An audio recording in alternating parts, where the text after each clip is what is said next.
Today we're going to make an instant hit with the kids. Beautiful, fluffy, Japanese-style soufflé pancakes. Let's begin. So let me tell you, I'm a big fan of pancakes, and my kids are huge fans of pancakes too.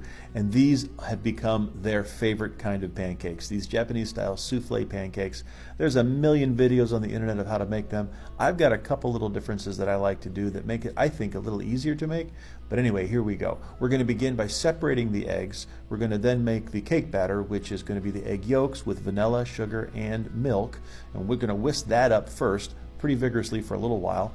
And then we're going to sift into it. You don't have to sift it necessarily. I like to sift it because I'm a sifter. You're not a sifter? That's fine. You don't have to sift it. But anyway, I'm a sifter, so I like to sift. So we're going to sift the flour into it. This is going to be all-purpose flour with a little added baking powder and salt, otherwise known as self-rising flour.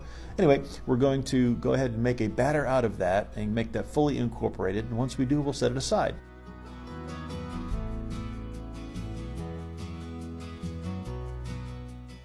So now comes my favorite part, which is to whisk up the egg whites into a beautiful meringue. Now at the very beginning there, I added some cream of tartar, which is essentially tartaric acid. You could also use lemon juice, but I believe a little bit of acid helps stabilize the protein and keeps the meringue nice and firm when you're done. Along the way, I'm also going to add some sugar in as it gets nice and frothy. Now you can do this with a hand mixer, you can do it on a mixing stand, but I prefer just to use a whisk and do it myself. It takes about 3 minutes. Actually, it might take even a little bit longer when your youngest comes in and kicks the camera stand and demands to do a little bit of the work himself. But anyway, you want to keep whisking this until you have nice stiff peaks when you lift the whisk out of the meringue.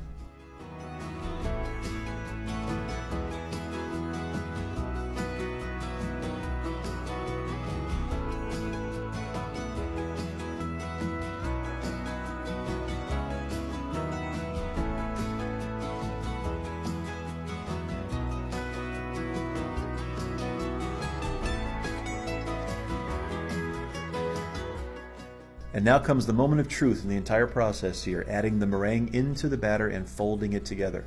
The tried and true method is to take 1/3 of the meringue and go ahead and get the batter started and make it nice and light and fluffy.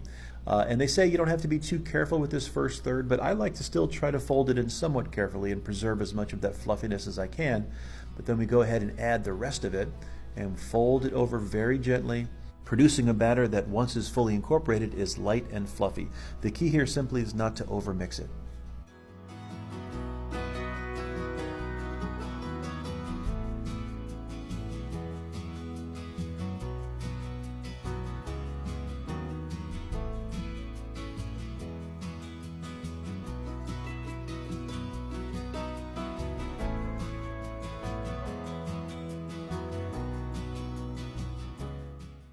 So you're going to need a pan that you have a cover for that's big enough to hold 3 of these pancakes, and preheat it at low temperature.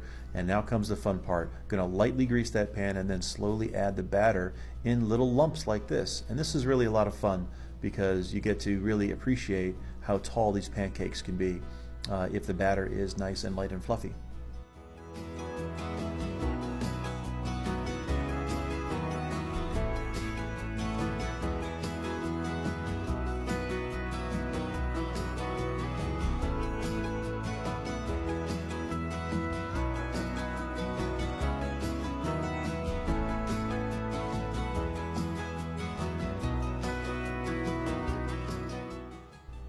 So once we're done doing that, I'm going to add a little bit of water as well to help steam this once you put the cover on. And we're going to cook these for 4 minutes on medium-low heat.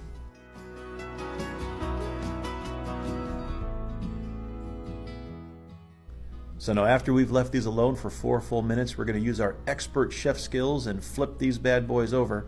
And it does take some practice, but I'll tell you what, it's so worth it. You see how tall these are.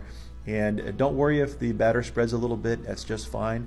What we're going to do is we're going to add another little bit of water to this again, and we're going to cook it for another full 4 minutes, and then they'll be done.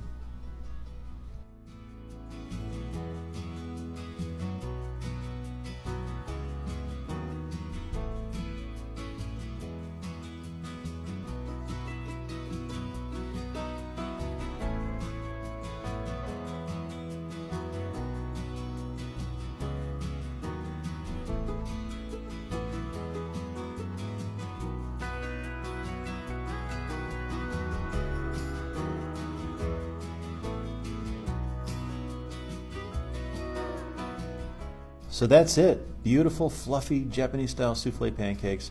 We're going to add some fruit here. We're going to top them with butter. My youngest son loves a little powdered sugar. My older son loves maple syrup. But however you like them, I hope you make these and I hope you enjoy them. Have a great day.